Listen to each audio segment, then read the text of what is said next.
Percents are commonly used in a lot of different places, and so they're a good thing to understand. So there's a variety of different ways that we use percents and find percents or find the percent of something. And so we're just going to learn a couple of those strategies. So some percents are easy. So for example, if we were trying to find 25% of something, then another way that we could do that is we could multiply by 1/4, because 25% is 1/4, or we could choose to divide by 4.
So 5 goes into 36 times, 5 goes into 17 or 75, 1 15 times.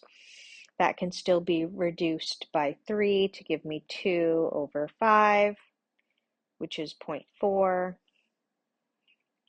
or 40%.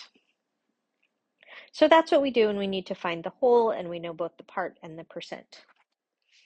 So the last thing that we want to do is when we know the total and we know the percent and we need to know what the part is, and it might be something that we don't necessarily know as easily. So for example, if we had